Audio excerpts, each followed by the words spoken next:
$9,000 in sponsorships before launching her podcast.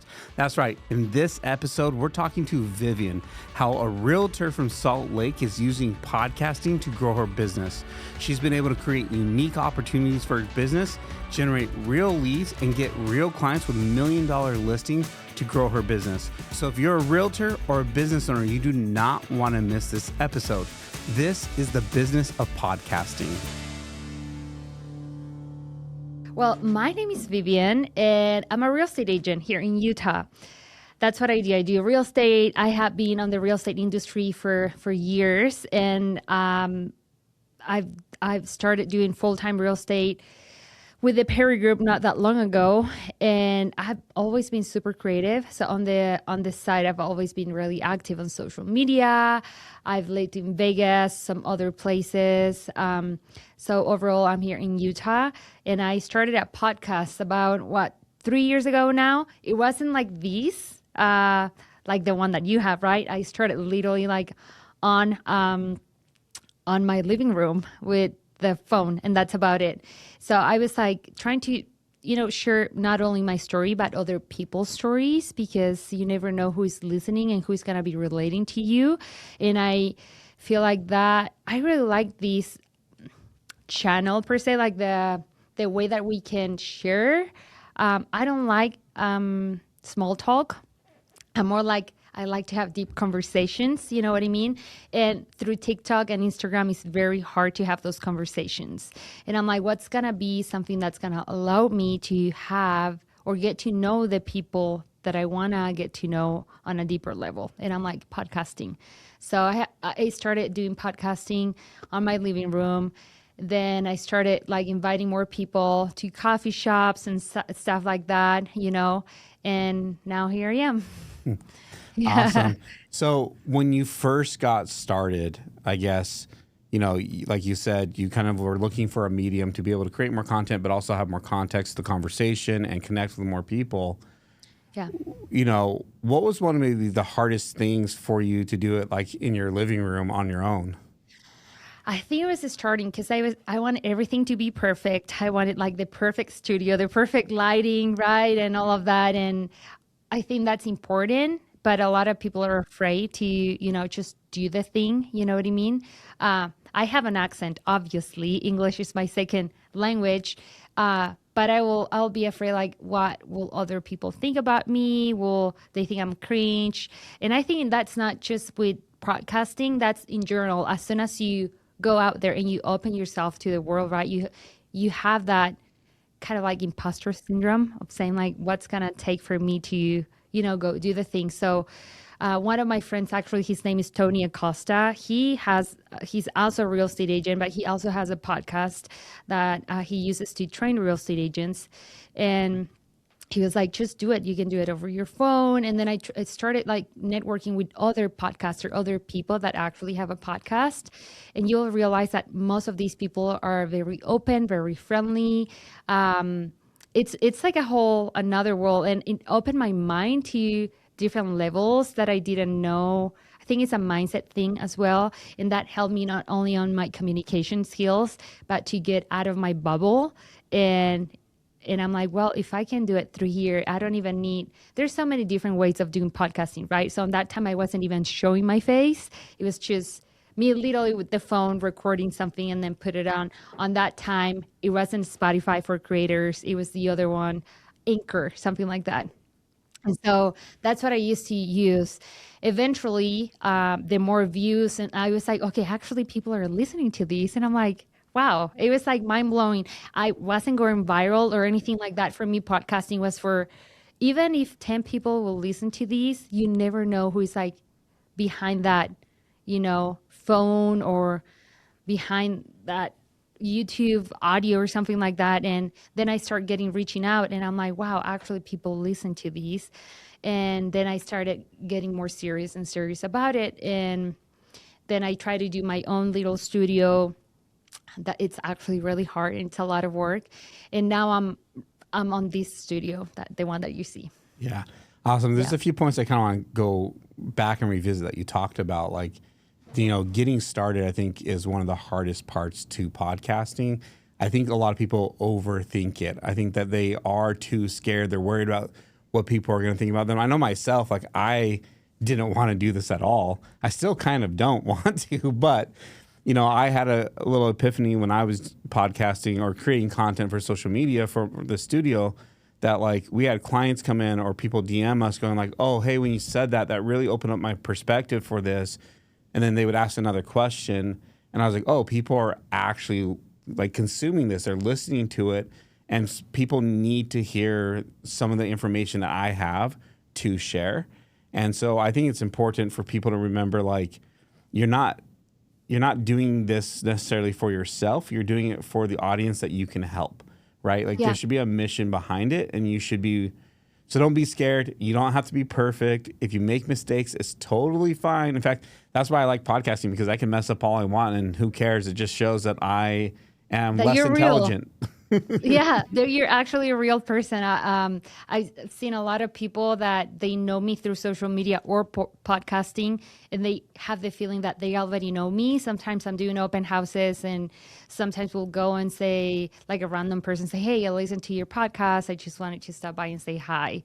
And they're like, "You actually look the same as the podcast or the reel that you just post." So they actually can, as you say, they can feel that you're real. And if you have those little mistakes, it means that you're human, right? And so, but the other thing that that podcasting really taught me, not only how to communicate my ideas better, how to express myself better, but I wanted to take it to a different level. And I was really scared of jumping into that. Like, having my podcast to be something more professional and treated it as a business. And it was on the back of my mind the whole time. And then I saw this ad for this podcast studio, because as I say, I used to have my little studio before, but it's a lot of work. Plus I have my full-time business.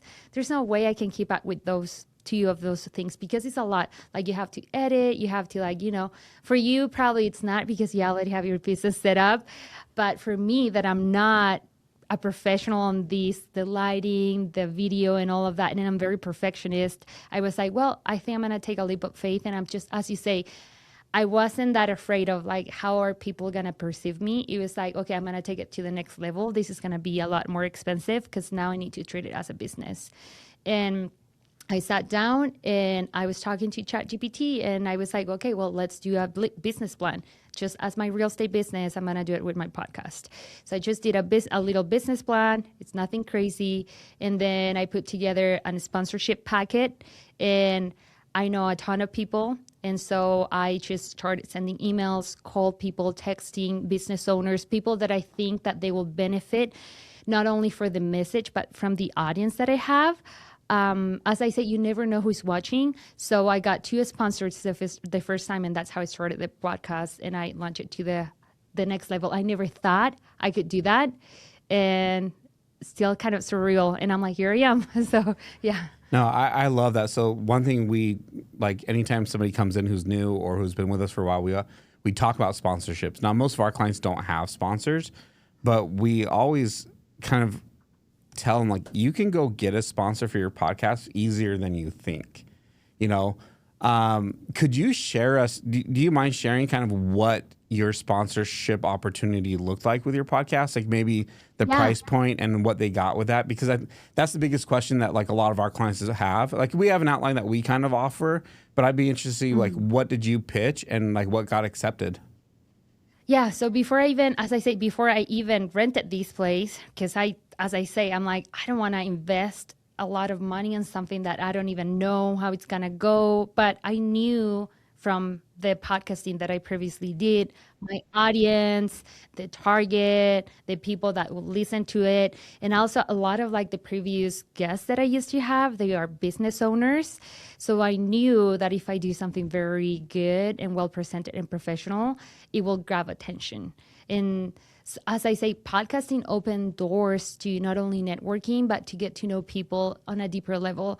So I created that packet, and the cool thing about that is that it made me ponder and sit down and say, okay, who's going to be my audience? Who is this directed to? It's not like it's not like I'm just doing it, as you say, this is not just for me, but now I have to deliver if I get a sponsor. You know what I mean? So I did 4 different packages. One very basic. It was like pre-launch before the kind of like early birds. You know, when you buy a ski season pass or like a snowboarding pass, you get half of it discounted before the launch or something like that. So I did one like that, and that was for $650, which was exactly what I needed for the first 4 episodes for this location. And I'm like, I don't even know if someone's going to buy it, but I'm just going to put it there. It's called Early Bird. And then I put the Innovator. You can just name it however you want, but I just did different packages.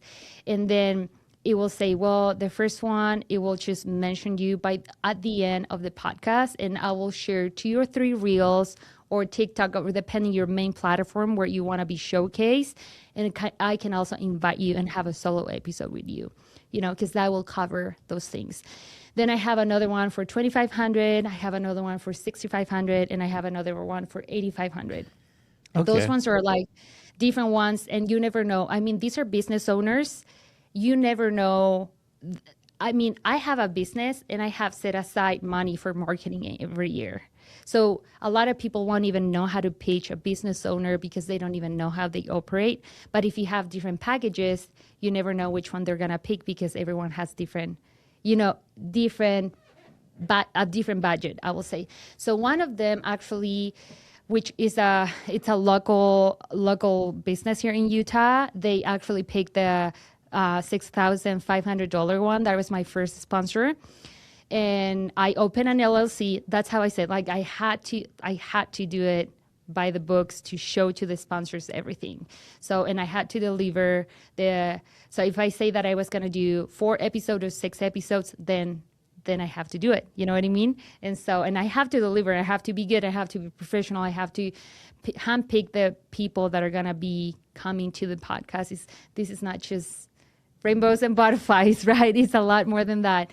And so I did treat it very seriously. And the cool thing about those first episodes, when I was pre-recording them, I will ask the sponsors to kind of like review what they wanted, to kind of like a mini commercial of what I was gonna say about their business.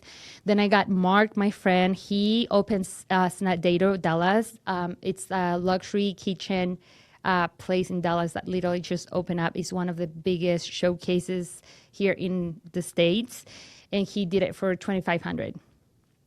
That was before even starting up the podcast. Yeah, so you had $9,000 then come in from before even launching the podcast in the studio, which is crazy. Like, congrats, that's really awesome.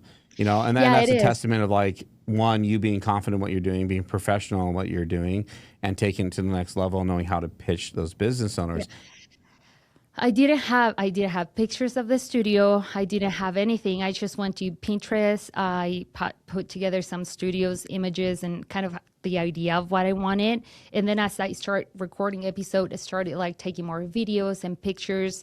And now it's even easier because I have had sponsors and I have delivered. So getting more, it's not even like an issue anymore. And now I have more creative ways of like, okay, how do we make this work? Like with you. Okay, you're in Vegas. How do we make an episode together? And so I think it opens up a lot of like possibilities. Even if you don't have anything and you're like starting up, I will say put some different packages together. 500, 1,000, 2,000. You never know. Like, try to do the math with the studio that you want to do. And then also keep in mind the editing cost, depending on how much your expenses are. But for me, that was like enough to start up the podcast for like at least 2.5 months. Yeah. No, I love that. That's incredible. Like, I've told a few people about that because you mentioned that in like one of our live streams or something. And, we actually had a client come in not too long ago who no social media presence, never created content before, just started her business, wanted to start a podcast, and we've been kind of guiding her along. And I told her, I was like, you could go get a sponsor. Like, if you pitch this the right way. So we gave her like basically a template to follow and change a few things. And, she opened her mouth at a networking event and she spoke to 2 people, and 2 people are like, I'm really interested. Send me the whatever. And so it sounds like she's about to close 2 people. It's interesting that you did like not monthly, right? So you're Yeah. having them pay like a one price, and then like for the 6,500, are they getting that for like, is that for 3 months? Is that literally just for one month So I or? have it for season. So I have like season one, this is how many episodes you're gonna be on. And then Mark, because he signed up for like an early bird kind of a thing, he gets kind of like a season pass per se, something like that, you know. But that's a cool thing about sponsorship is that you can create the page however you want. You can do it monthly if you want. But I wanted that security, that cash flow, that I'm not gonna be, hey, what if they cancel next month? I would rather have a high end sale ticket and have the podcast secure for 3 4 months for a whole season or 2 seasons, and then I can like start, you know, doing more. And as I say, like right now, I went to LinkedIn and I was looking for a podcast director, and I'm like, well, I don't know how I'm gonna pay them just yet, but I can offer an internship. And there are a lot of people out there that they will die to have like a real experience internship, especially now in college. That like I have a friend that she's started trying to do her own podcasting, but it will be a lot more recognizable for her to, you know, to come to a real studio and a podcast and help me, you know, organize everything. And so I'm offering internships to other people, talking to different, not influencers, but business owners around the valley that they will want to come and be my, you know, be my guest and things like that. Yeah, no, I love that. You're crushing it. Super proud of you. I know we talked like a while ago when you were in Vegas hanging out, and that's how we met. Yeah. Yeah. Because you came on, I think, Alfredo's show. Yeah, and that's the cool thing about like networking with other business owners. He's also a real estate agent in Vegas, and you never know. Like, you can go to different podcasting. You can invite people to your podcast and do things like that. And honestly, I think it opens a lot of doors, and you get to know people on a different level that you wouldn't be. As I say, like a lot of people think that I'm very extroverted because I have a lot of energy and I have ADHD. But if you actually know me, I will say like I'm 40% extroverted. The other one is a lot of more introvert. You know, like once I hit my social timer, then I just want to go back and hide. You know what I mean? But I've been following a lot of different podcasters. It gives you a lot of more self-awareness on how you communicate, and then you look at yourself and you're like, did I really seriously said that? Yeah. And so I love it. You're making money from sponsorships, even from before you even started in the studio out there in Utah, which is a great studio, by the way. Shout out Utah Podcast Studio. If you're in Utah listening, Yep. definitely go there. Skylar's awesome. But if you're in Vegas, come here. Yep. But so you're making money off of podcasting with sponsorships. Has your podcast led to clients from your business? Yes, actually, 2 clients. So one of them, it's from California, and he's coming this winter. He already signed a VVA, and then the other one wants to be my guest, and he's a real estate agent in Miami, and he already referred me someone that I'm actively working with. You never know who is listening out there. I also use the podcast studio to do real estate trainings for real estate agents, very basic things like how to get your real estate license. But I'm like, every time I do an episode, it's about that person that I'm inviting, right? And the knowledge that they have, the experience that I don't have. Or if I'm saying something like a solo episode, I'm thinking, what can I say that people can relate, and how can this be of service to whoever is listening to you? I'm not going to only talk about myself, you know? Yeah. So, we'll kind of dive into like, as a real estate agent, like what do you think for other realtors out there that maybe want to start a podcast, or they're wondering if this is the right fit for them? What kind of advice would you give them when it comes to starting a podcast?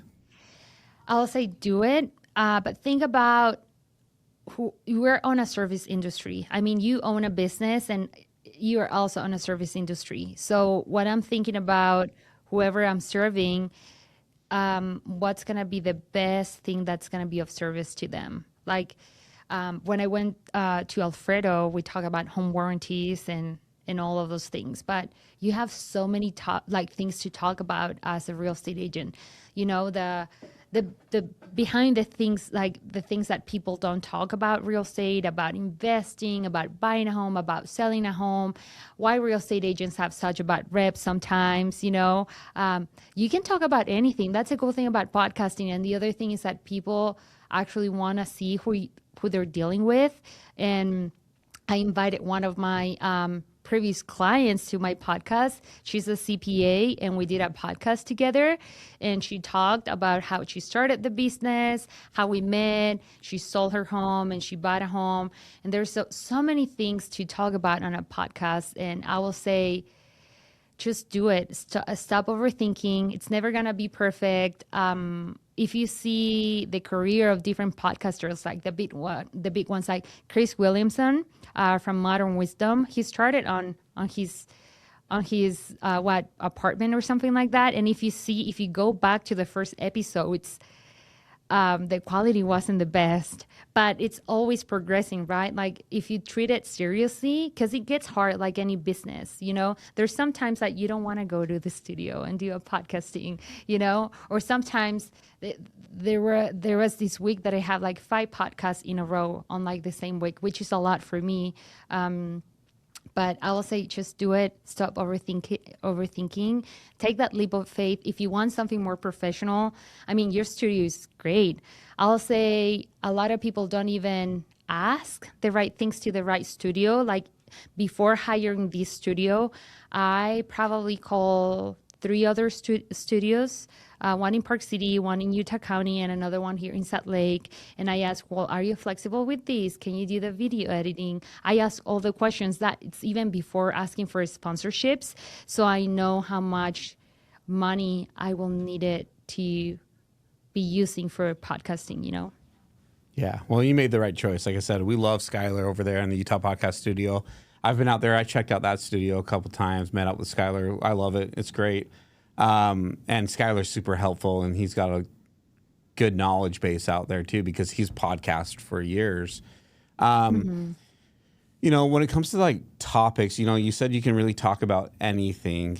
You bring on business owners, and I think something that maybe like realtors or just other businesses in general might not realize when it comes to podcasting is you don't, depending on the industry, okay, because like everything's very fluid in podcasting because it really just depends on what your mission is and what the goal is. But like with real estate in specific, I think that if you only talk about real estate, it's going to be really boring and you're probably not finding people. But when you bring in that business owner, like let's just say you brought in somebody who recently moved their business to Utah, now you have an episode out there, and maybe there's somebody in California, in Vegas, in Miami, who is thinking about relocating their business or opening up a new shop in Utah, and they're doing some research, and they find your episode about opening a new business in Utah, right? And then you become a trusted source for them because they watch that episode, they like you, hopefully. And I mean, I'm a fan of like, we always tell our clients, I'm like, our goal is to get people to not like you. Because if they don't like you, they're not going to waste your time with a phone call. They're never going to become a client. And that's great. And then the only people watching it are going to be the people that are ideally liking you, trusting you. And when they're ready, they're going to use you to purchase a home or use whatever professional service. How do you kind of figure out the topics, right? Like if you're dropping a weekly podcast, I think that is one of the hardest things for most people when they're trying to do this alone is like, what do I talk about or who do I bring on? So that's a great question. So when I'm looking for guests, first of all, I see if they have a presence. They don't need to be influencers, but at least if you're a business owner and if you don't have a social media presence, you need to get back on that. Like you need, at least you don't need, as I said, you don't need to be an influencer, but at least have something,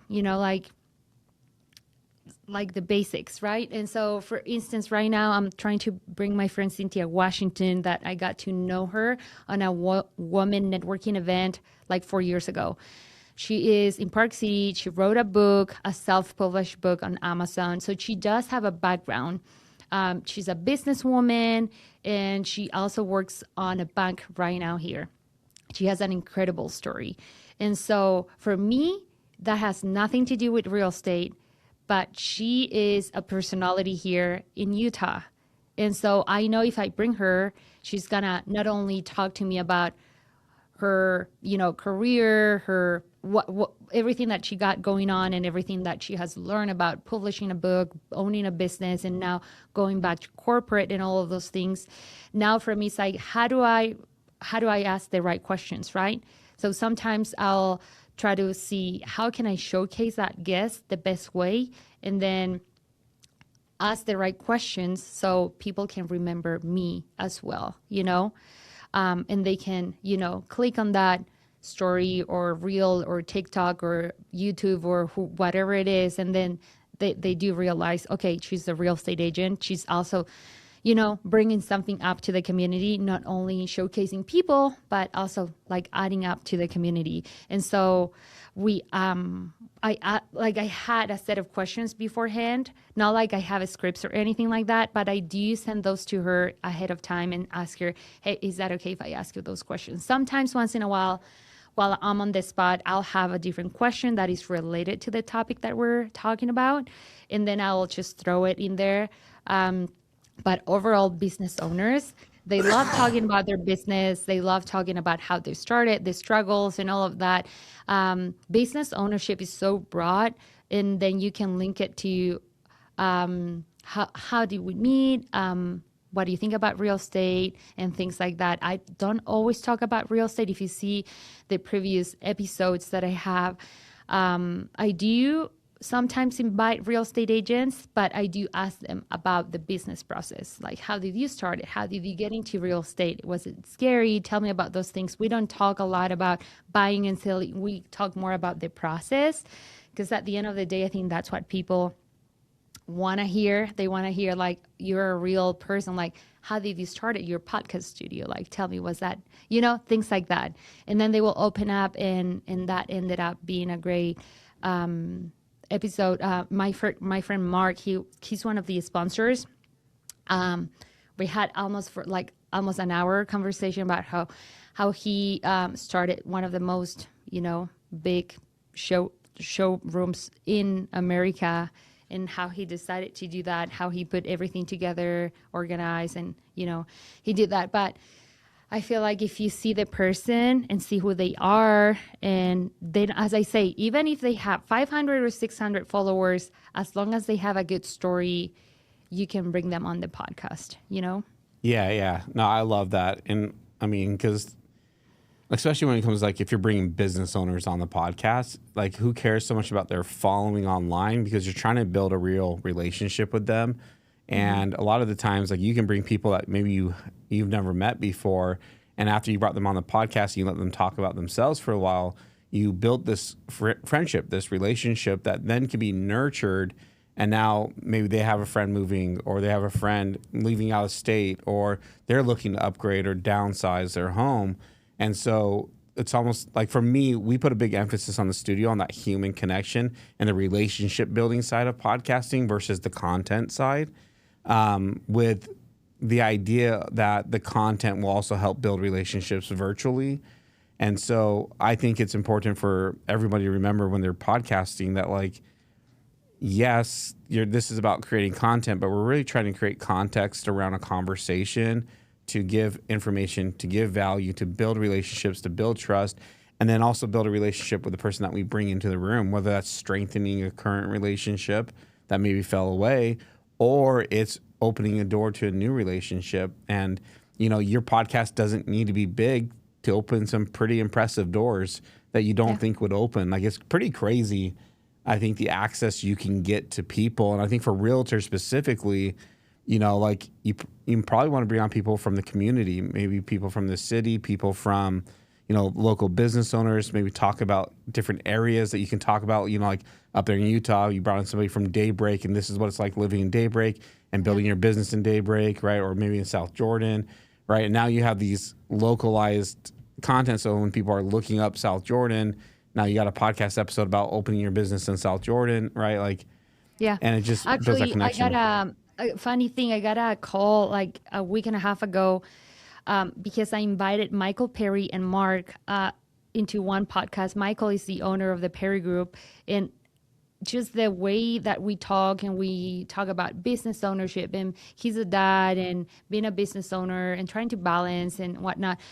Developer in Daybreak actually saw that, and he contacted me through, it was just through YouTube. And he just clicked and he was like, hey, do you want to come and take a look at my development? And I'm like, okay. He's like, you sound legit. I really like what I saw.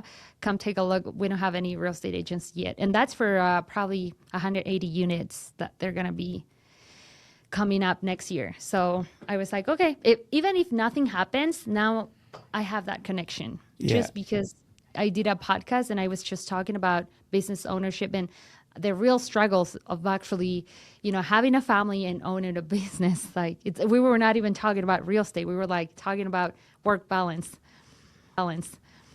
Yeah, no, it's crazy the relationships that can happen and the doors that can open.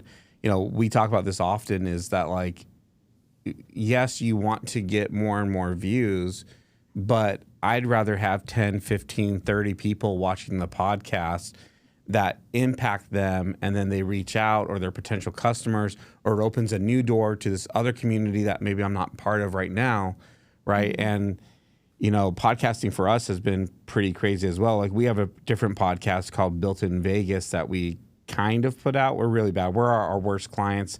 We don't do anything. We don't listen to any of the advice that we give our clients. But that one, I mean, we had an episode with only about 30 views on it, but it opened the door to a really big project for my production company. We're closing a contract soon for, close to 6 figures probably when it's all said and done. And that's from an episode with 30 views. Like, like when you have the right conversations with the right people, view count doesn't matter. Now I say that, but you also still want to obviously try to get more views, try to get more subs, try to get more engagement. But at the end of the day, like, I think for business owners, if you're leveraging podcasting, the views and the engagement really aren't the goal. It's the relationships you build, and then convert that into revenue for the business, since business is built on relationships. So yeah, absolutely. I think this is, as I said, this is a service industry. So I think if you ask someone to be your guest, they feel like they're important. And if you're asking them the right questions, they don't only feel important, but they're like, okay, you're actually setting aside time for me. When I actually invite people, I have to be very organized. So I have to tell them, be here 15 minutes before. This is expensive. It's not a joke. You know what I mean? Like, I'm not playing with the podcast. This is like a real thing. And people actually take it even more seriously, and they put even more effort on coming to the podcast. Yeah. So I was messaging you because I'm speaking tomorrow night at an event for Realtors. And I liked one of the things that you said, because I was asking you maybe like, what did you learn? What advice would you give Realtors? And you said, for Realtors, the biggest mistake is talking too much about yourself. You need to listen more and let people shine. And real estate itself can get boring. So talk about things that you're genuinely passionate about.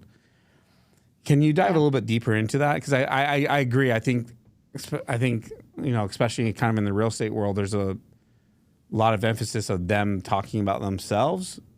And I really like that advice. Real estate, not only real estate, but I feel like sales in general is a lot about ego, right? How many units I'm selling, how much volume I'm doing. Oh, I'm the coolest real estate, like in town, like in Vegas, I sold, I don't know, X times this business or whatever. But sales is like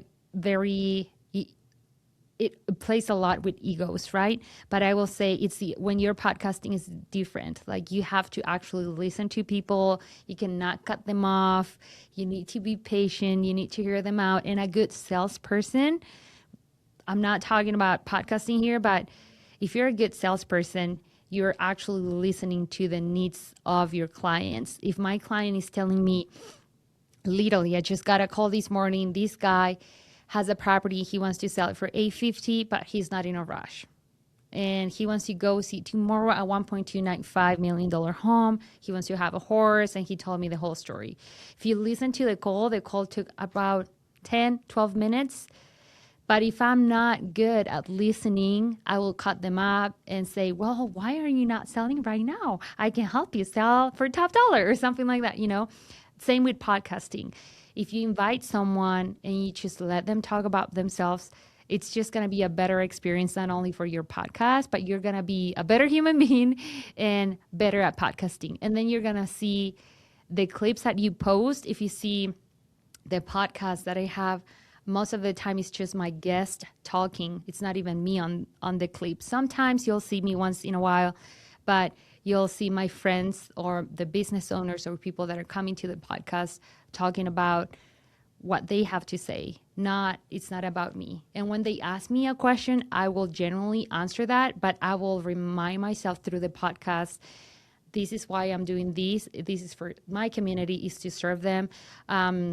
I'm actually gonna do an episode. I have a friend that his dad passed, and it's gonna be about real estate planning. And I'm inviting an attorney. We're gonna be talking about that. A lot of people struggle a lot in real estate when someone passes because they don't leave their affairs in order. And that topic came because I posted a reel that most of the time when someone passed, they don't do the paperwork, they don't do the real estate planning, and that tears up families apart. So he's going to share he's not going to share the process of real estate, but he's going to share the aftermath that they have to sell. They lost their property. Not only that, but they have to plan a funeral. That's someone actually grieving and saying all those things. So you have to know how to listen to people and not make it about yourself. So if you could go back, right, with the years of experience you have from doing it by yourself to now being in the studio, if you take that time and everything that you've learned along the way and you were to start fresh, like, I mean, you kind of just barely did, right? Like you kind of just restarted, but like, what's one thing you would maybe do different?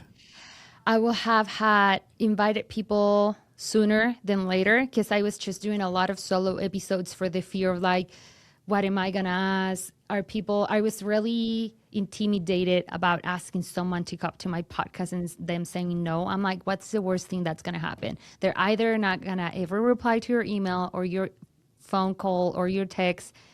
Either way, they're not on your podcast anyway, you know what I mean? So I was like really afraid of like inviting someone, and just do it.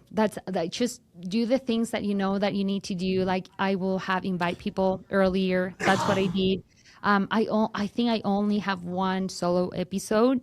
All of the other episodes are like people that I bring, business owners, friends, people that are making an impact on the community. If I know something big is going to happen in the community, like, I don't know, right now it's Christmas. I knew about this girl that she's doing a theater show, and she's like trying to help kids to get kids that in need, that they don't have any, way of getting presents and things like that. I actually invited her, but she couldn't make it because of the timing. But you do get those connections. Even if people cannot attend to your show right away, I'll say they will remember you and they will circle back to you one way or another. Or maybe they will, I don't know, introduce you someone. Podcasting is crazy. It's the connections and networking that you can do. It's crazy. So I will say start earlier. It doesn't have to be perfect. If you actually want to have a good quality show, then get really serious about it. And if you treat it as a business, a lot of people will do 10, 20. What's the average? 8 episodes or something like that? Yeah. I don't know the stats. I think most of them stop like before that. 12. Yeah, 12 or something like that. It's a lot of work. So if you don't want to do all the work and grind in your home, actually treat it as a business. That's the best advice that I can do, because it's really easy for me like to go to your studio and I know you're going to handle, the recording, the lighting, everything. I just need to sit down with the person, record it, get it done, and that's it. And I know you're going to deliver, and I just need to post it. Yeah. Yeah. It's a lot of work, but it's less work when you work with a team like our studio or the Utah podcast studio. It's still like I tell people, like, this isn't like some magic solution, right? Like, it's a really great tool. It's a great tool for networking. It's a great tool for lead gen. It's a great tool for sales. It's a great tool for so many things, but it's not a magic solution. And I like how you say you have to treat it like a business, because you have to put the attention into it. You have to put the time into it, and you have to actually use it. I think what we see very commonly happen is people record it, post it, and then it's done and they don't think about it anymore. So one thing that we've been more proactively mentioning to people that are in our studio and in some of the content we film on our lives and stuff is like, you can use this in your email campaign, right? Like you have an email list, and this is probably way better content for your email list than your promotion or your really crappy weekly email newsletter that nobody really cares about. But these conversations you're having, you can actually leverage in a lot of different ways. You can even actually text somebody and go like, hey, you and I were talking to you the other day, and you had a question about this. I actually just had a guest on, right? We had a realtor who filmed in our studio for a little bit. Similar to you, she got a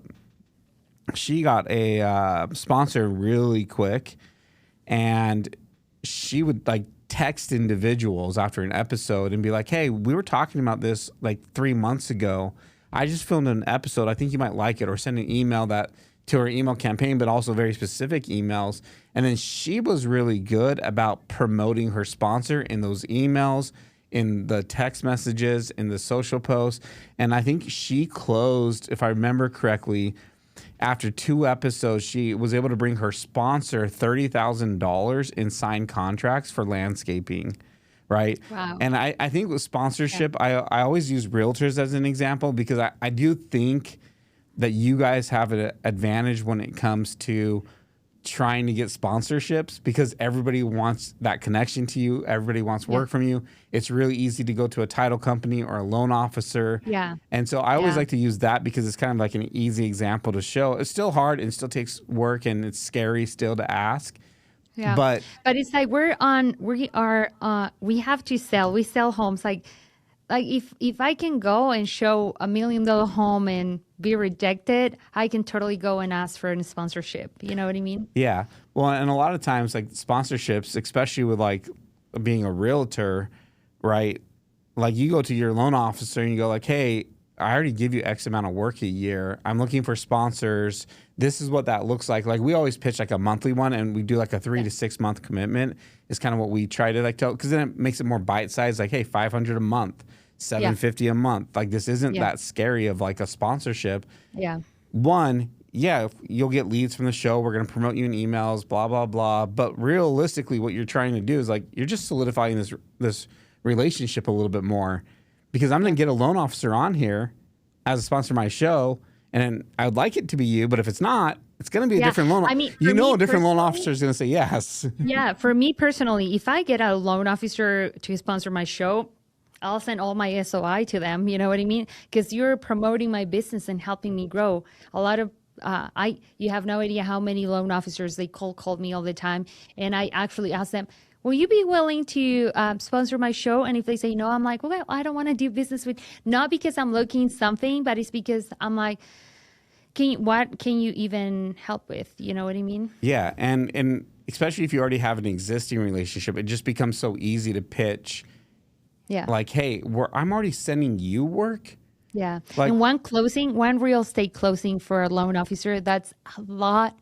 It's like 10 times 700 or 500. And, so I know that 500 is nothing. You know what I mean?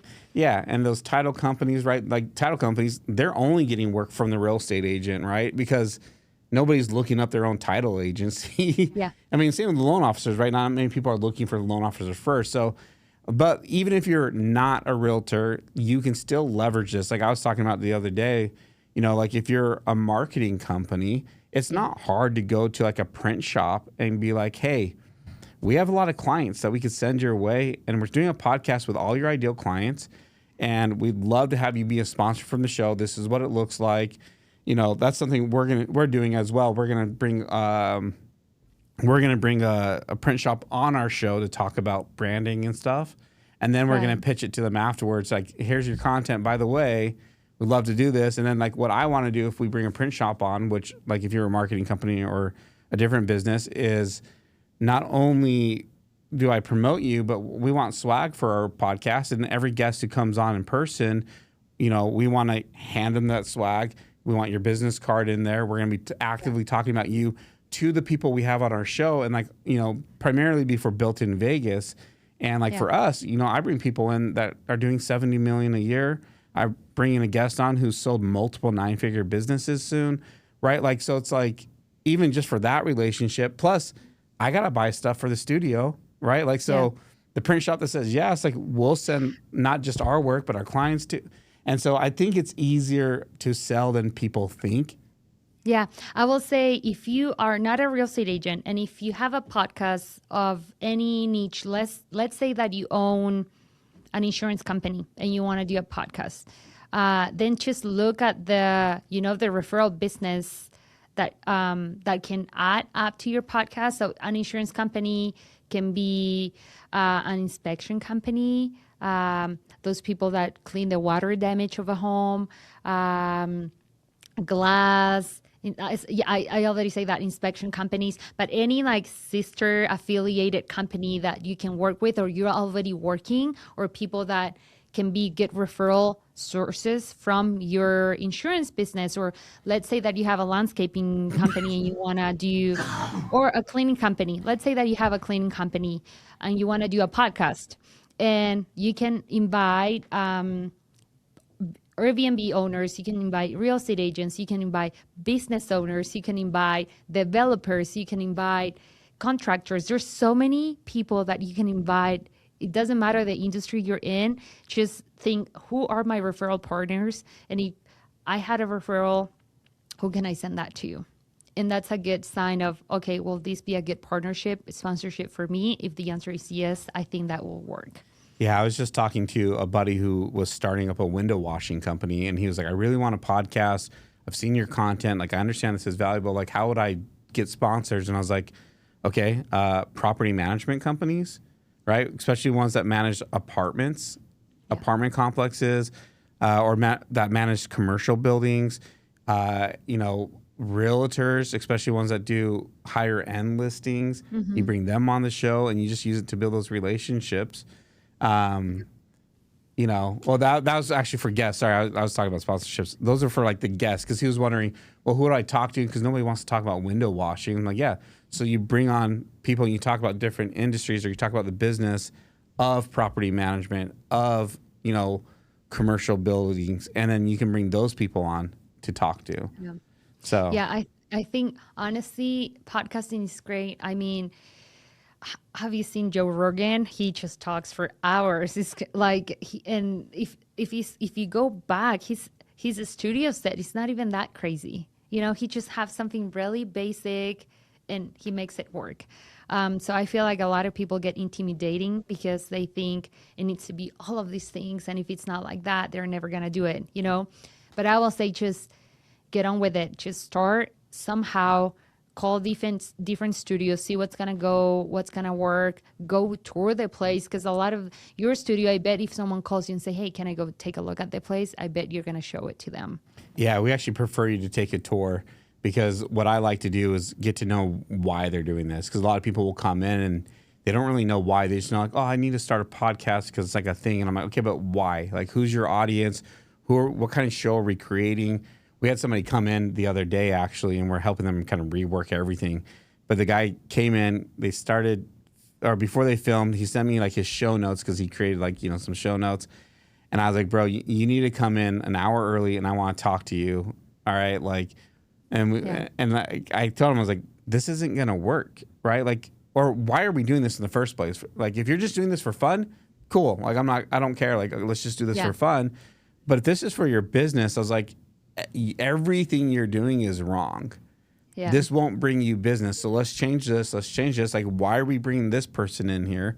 And so we're helping them now kind of rechange their model, because like that. So I like when people come tour before they book, if they're brand new, right? Like, we have plenty of clients that, like, they've been podcasting for years. They're just in town and they need a place to film. Or they just do everything on their own. They have a team that does everything, but they need a place to record for their bigger guests or whatever.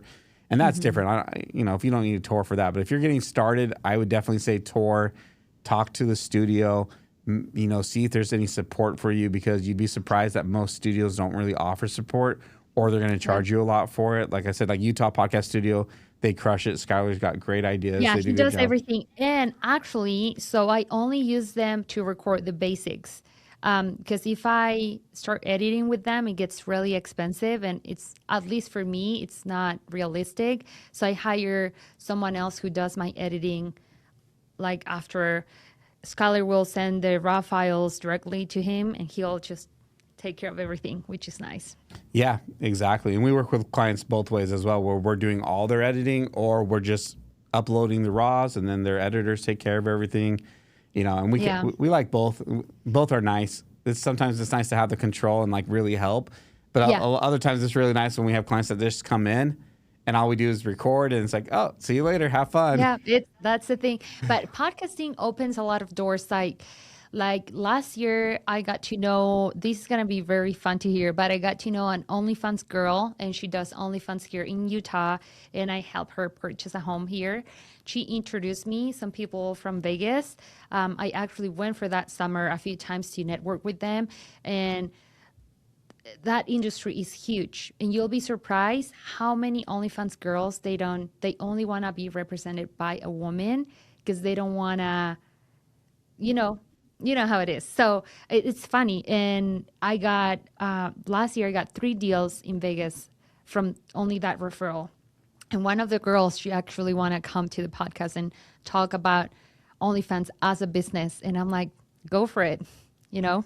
So you'll be surprised. Like, it's a whole different business, different industry, but there are a lot of people that, a lot of girls that they don't even know how to invest. They don't even like, and we're going to be actually talking about the business, how she started. And I think that episode is going to be really, really interesting. I love it. What's been your favorite thing about podcasting? I think it have taught me how to listen, how to be, a better listener, like how to actually care about, like, even more to a deeper level. Because you can have a conversation with someone, but you actually have to be paying attention. You have to care for that person if you want to ask the right questions, and also the long lasting relationships that I'm getting out of it. Sometimes I'll invite someone and I get to know them on a deeper level. Even after the show, we talk even more, and it's really fun to see them growing. Like, I remember interviewing someone 2 years ago, and she literally has done everything that she said she wanted to do, and hopefully she can come to the next season on my podcast. Because, as I said, those are long lasting relationships. I'm not just doing the podcast to get business. Yes, it's nice, but it's a lot of like networking and the people that you're getting to know that I know I wouldn't be able to get to know any other way. No, I love that. I want to mention just one part that you talked about, right? Is that after the episode, there's some continue of the conversation. We see this all the time, right?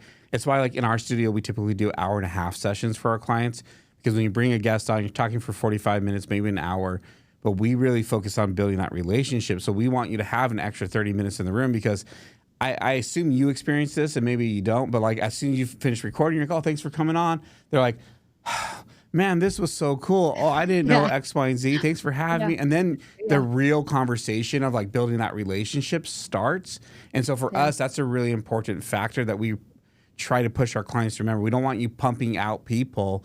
We want you to be able to have that moment afterwards. Have you like seen that moment kind of happen? Do you agree with that Yeah. sentiment? Yeah, a lot. That happens a lot, especially when I invited 2 different business owners completely. They didn't even know each other. We did the podcast and we ended up talking for like an hour after the podcast.